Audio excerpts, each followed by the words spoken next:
Good afternoon all. Welcome to MDY study of economics में आपका स्वागत है। दोस्तों आज कुछ माइक्रो इकोनॉमिक्स की क्वेश्चन प्रैक्टिस करेंगे। ओके, फर्स्ट देखते हैं। If a few firm dominate an industry the market is known as. देखो बच्चों, देखो दोस्तों, ऑप्शन में दिया है monopolistic competition, duopoly, oligopoly, none of the above. क्या होगा? डिओपोली। अब देखते हैं गेम थ्योरी। सेकंड क्वेश्चन देखिए, इन गेम थ्योरी ऑप्शन दिया है firm are assume to act independently. Second में दिया है firm are assume to cooperate with each other. Firm consider the action of other before deciding what to do and none of this दिया है। तो answer होगा सी। अब देखते हैं 3। In the kinked demand curve theory it is assume that a में दिया है a increasing in price by the firm is not followed by other. ये दिया है सेकंड में an increasing in price by the farm is flow by other. A decreasing in price by the farm is flow by other. देखो, an increasing price by the other farm is not flow by other. देखो, अगर किसी ने price को बढ़ाएगा तो तब दूसरा जो वो है ना रिवाल फार्म, वो उसका प्राइस नहीं बढ़ाएगा। The firm is not followed by other. Okay, ये होगा a decrease in price by the firm is followed by other. Sorry दोस्तों, आंसर सी ही होगा। Fourth, who has given a model to explain price rigidity under oligopoly. देखो,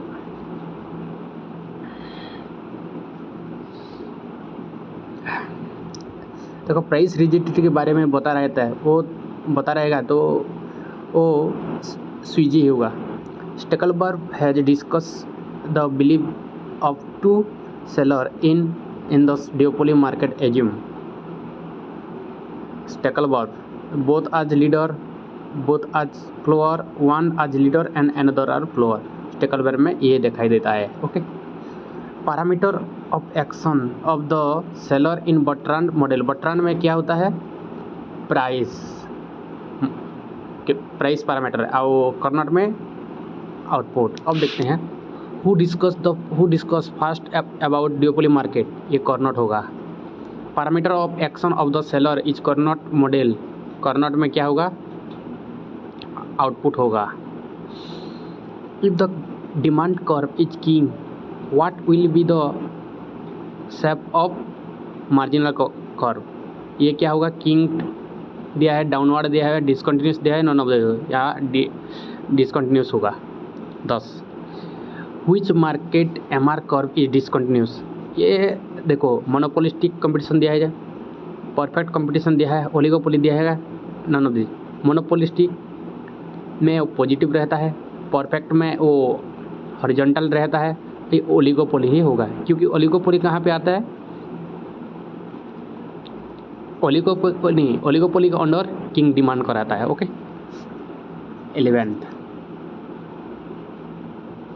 short run in a time period in which all resource are fixed. ये तो नहीं है। The level of output is fixed. ये नहीं है। Some resource are fixed and other are variable. ये है। देखो, वहाँ पे दो फैक्टर रहता है, fixed factor and variable factor. अब देखते हैं 12th, which of the following is a variable cost. Interest payment, raw material cost, property tax and none of the. ये दोस्तों रॉ मटेरियल होगा। 13 अब देखते हैं, which of the following short run cost curve decline continuously. Average total cost marginal cost, average fixed cost and none of the ये होगा average fixed cost, जहाँ पे वो रेक्टेंगुलर हाइपरबोला दिखाई देता है। 14 which cost curve is known as rectangular hyperbola, यानी कि एवरेज फिक्स्ड कॉस्ट, जो अभी मैं बताया था। In complex production function elasticity of factor substitution is equal to, ये 1 ही होगा। ओके, ग्रेटर देन 1 ये नहीं होगा। अब देखते हैं दोस्तों 16 नंबर।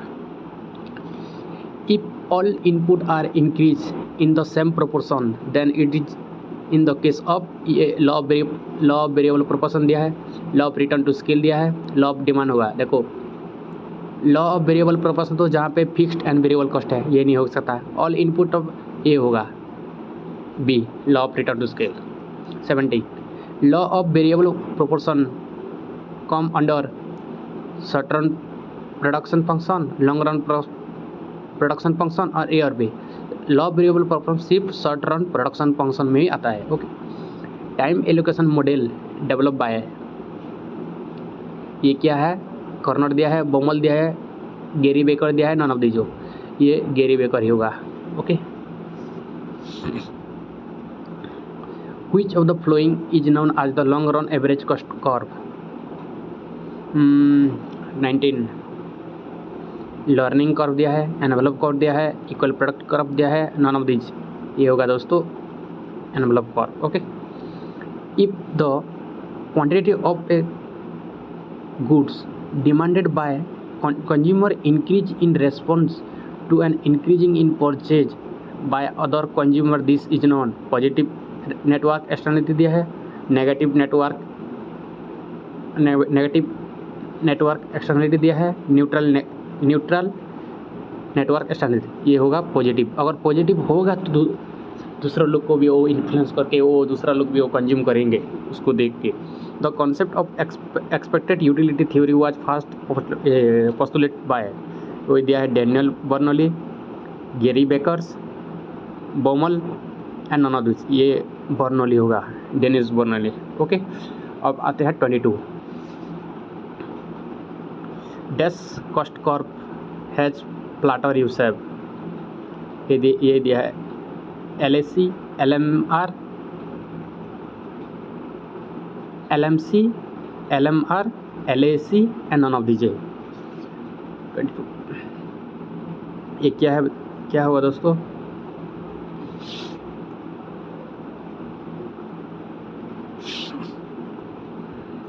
ट्वेंटी टू ना, ये होगा LAC। Upper segment of king demand curve show the, ये इलास्टिक डिमांड दिया है, इनइलास्टिक डिमांड दिया है, इनकम इलास्टिक ऑफ डिमांड दिया है, इनकम इलास्टिसिटी ऑफ डिमांड दिया है एंड नॉन ऑफ दिस, ये इलास्टिक डिमांड ही होगा। ओके, अब देखते हैं 24 desire to possess a unique commodity having a person having a prestige value is known as. Snob effect दिया है, बैंडवागन इफेक्ट दिया है, वेवलेन इफेक्ट दिया है, नॉन ऑफ दीज, ये स्नो इफेक्ट होगा। Okay, the demand curve for a Veblen goods is, ये देखो अपवर्ड स्लोपिंग दिया है, बैकवर्ड बेंडिंग दिया है, डाउनवर्ड स्लोपिंग, ये अपवर्ड स्लोपिंग ही होगा। 26 a person who is willing to take more risk while investing in order to earn higher income, risk lover दिया है, रिस्क एवर्टर दिया है, रिस्क न्यूट्रल दिया है, नॉन ऑफ दीज, ये होगा दोस्तों risk lover. Okay, individual indifference between various level of risk is known as, देखो जो रिस्क है वो इंडिपेंडेंट रहता है, या मतलब रिस्क न्यूट्रल होगा। ओके, अब देखते हैं 28 29 में तो ये क्वेश्चन ठीक से पढ़ नहीं पा रहे हैं, 30 को आता है। Arrow Chenery Minhas and Solow have developed the concept of, वो होमोडोगुलस प्रोडक्शन फंक्शन है, होमोथेटिक प्रोडक्शन फंक्शन है, CES प्रोडक्शन फंक्शन, ये क्या होगा CES प्रोडक्शन फंक्शन। ओके, 31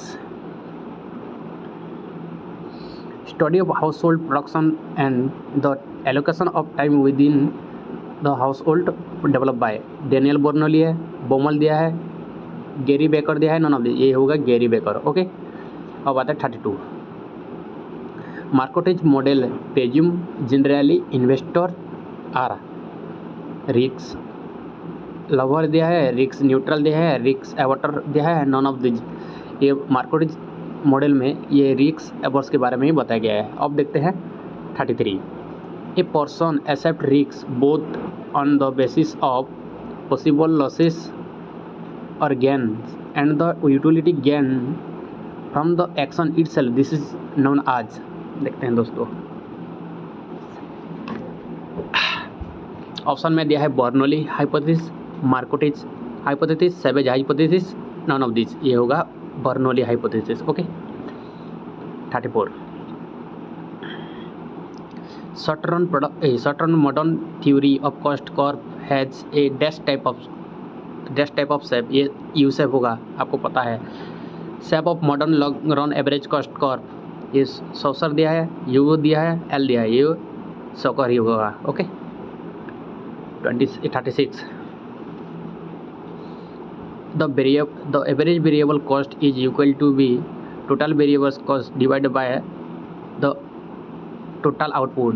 तो क्या दिया है, TVC divided by the total output, TFC divided by the total output, MC divided by the total output, ABC average variable cost, and MC divided by. तो ये क्या होगा दोस्तों, ये A होगा। ओके। ये टोटल तो नहीं, हाँ। Who classified economics of scale into internal economics and external economics, ये होगा दोस्तों एल्फ्रेड मार्शल। ओके। 38 देखते हैं। Dash curve intersect the SABC curve at A minimum point. MC AFC AC देखो, AC तो देखो यूसेफ होगा, AFC तो रेक्टेंगुलर हाइपरबोला होगा जो कि ABC को टच नहीं करेगा, AC को भी AC भी SABC को टच नहीं करेगा, तो सिर्फ MC ही होगा A। 39 the U shape of the LAC reflect, ये लॉ ऑफ वेरिएबल प्रोपोर्शन है, law of return to scale है, रिजर्व है, एंड नॉन ऑफ दीज। तो ये law of return to scale होगा। ओके, रिफ्लेक्ट करेगा। 40 the minimum point of ATC is at position of the minimum point of ABC। Right है, left है, same है, none, ये लेफ्ट ही होगा। अब आप खुद ही डायग्राम बना लो। 41 Cardinal utility analysis to consumer equilibrium was developed by Daniel Bernoulli, Gary Becker, Alfred Marquez, and none of these। ये Alfred Marquez होगा।